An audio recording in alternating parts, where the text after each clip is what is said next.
नमस्कार, लव वारदात न्यूज में आप सबका स्वागत है।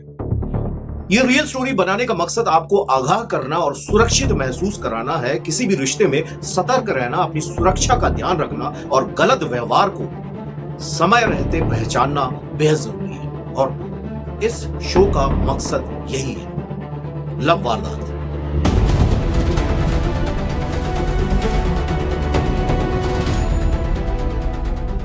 लव वारदात, शादी का सपना, धोखे का जाल और खौफनाक अंत। ये दिल्ली की स्टोरी है। प्यार में इंसान भरोसा करता है, अपने सपने सौंप देता है और कभी कभी पूरी जिंदगी भी दे देता है, लेकिन जब वही भरोसा टूटता है उसका दर्द किसी हादसे से कम नहीं होता है। आज की स्टोरी ऐसी कहानी है जिसमें प्यार, धोखा, लालच के बदले की आग ने दो जिंदगियों को तबाह कर दिया। दिल्ली के रोहिणी इलाके में रहने वाली 26 वर्षीय नेहा की मुलाकात एक निजी कंपनी में काम करने वाले 29 वर्षीय विवेक के साथ 2 साल पहले हुई थी। दोनों का नाम बदल दिया गया है। दोनों एक कॉमन दोस्त थे जो कि बर्थडे पार्टी में मिले थे। शुरुआत में दोस्ती हुई, फिर रोज मिलने जुलने का सिलसिला शुरू हुआ और कुछ महीनों में दोनों एक दूसरे के बेहद करीब आ गए। नेहा के परिवार वालों के अनुसार विवेक अक्सर उनके घर में आता जाता था, कई बार शादी का वादा भी किया था। नेहा को विश्वास था कि जल्दी दोनों की शादी हो जाएगी, लेकिन पिछले कुछ समय से विवेक का व्यवहार अचानक से बदलने लगा था। वो नेहा के फोन कॉल्स नजरअंदाज करने लगा और मिलने से बचने लगा था।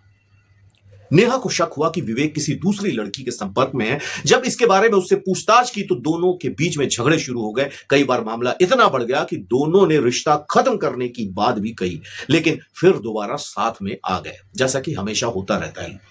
घटना वाली रात विवेक ने नेहा को मिलने के लिए बुलाया। उसने कहा कि वो रिश्ते को एक आखिरी मौका देना चाहता है।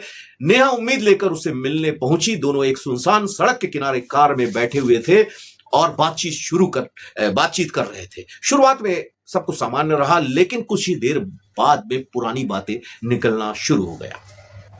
पुलिस के अनुसार बहस के दौरान नेहा ने विवेक का मोबाइल देखने की कोशिश की। इस बात पर विवाद और बढ़ गया। आरोप है कि विवेक ने गुस्से में आकर नेहा को एक धक्का मार दिया और कार से बाहर निकालने की कोशिश की। दोनों के बीच में जबरदस्त हाथापाई शुरू हो गई। प्रत्यक्षदर्शियों ने बताया कि सड़क पर अचानक चीखने की आवाज सुनाई दी। जब लोग मौके पर पहुंचे तो नेहा घायल अवस्था में सड़क किनारे पड़ी हुई थी और विवेक वहां से भागने की कोशिश कर रहा था। स्थानीय लोगों ने तुरंत पुलिस को सूचना दी और आरोपी को पकड़ लिया। नेहा को गंभीर हालत में अस्पताल में ले जाया गया, जहां पर डॉक्टरों ने बताया कि उसके सिर और हाथ में गहरी चोटें आई हैं। फिलहाल उसकी हालत खतरे से बाहर बताई जा रही है। जांच के दौरान पुलिस को पता चला कि विवेक पिछले कई महीनों से एक दूसरी महिला के संपर्क में था। मोबाइल चैट और बैंक ट्रांजैक्शन की जांच में भी यह सामने आया कि उसने नेहा से कई बार पैसों की मदद ली थी। पुलिस अब इस एंगल से भी जांच कर रही है कि कहीं यह रिश्ता सिर्फ आर्थिक फायदे के लिए ही तो नहीं चलाया जा रहा था, जैसा कि आजकल होता रहता है, आप सब सुनते रहते हैं। इस घटना के बाद इलाके में सनसनी फैल गई। पड़ोसियों का कहना है कि दोनों अक्सर साथ में दिखाई देते थे और किसी को अंदाजा नहीं था कि मामला इतना खतरनाक मोड़ ले लेगा। कई विशेषज्ञों का कहना है कि आजकल रिश्तों में सबसे बड़ी समस्या जो है वो है इमोशनल कंट्रोल बनती जा रही है। लोग प्यार को अपनापन नहीं बल्कि अधिकार समझने लगे हैं। सोशल मीडिया, लगातार निगरानी और हर समय जवाब पाने की उम्मीद रिश्तों में तनाव पैदा कर रही है। मनोचिकित्सक के अनुसार जब रिश्ता खत्म होने लगता है तो कई लोग उसे स्वीकार नहीं कर पाते हैं। गुस्सा, बदला और असुरक्षा की भावना हिंसा में बदल जाती है। ऐसे मामलों में परिवार और दोस्तों को समय रहते संकेत समझने चाहिए। दिल्ली पुलिस ने युवाओं से अपील की है कि अगर किसी रिश्ते में लगातार धमकी, मानसिक दबाव या हिंसा महसूस हो तो तुरंत मदद ले। किसी भी प्रकार का अब्यूज प्यार नहीं होता है।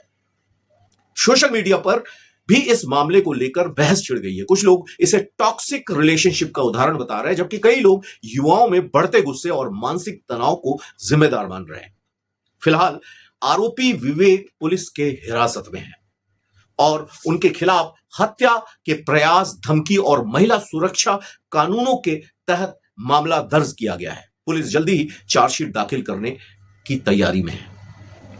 आज की ये लव वारदात एक बार फिर हमें सोचने पर मजबूर करती है कि प्यार में भरोसा जरूरी है, लेकिन अपनी सुरक्षा और सम्मान उससे भी ज्यादा जरूरी है। क्योंकि जहां डर और हिंसा शुरू हो जाए, वहां रिश्ते नहीं सिर्फ खतरे बसते हैं। मैं आपका रिपोर्टर रजत रॉय, देखते रहिए लव वारदात। Thank you.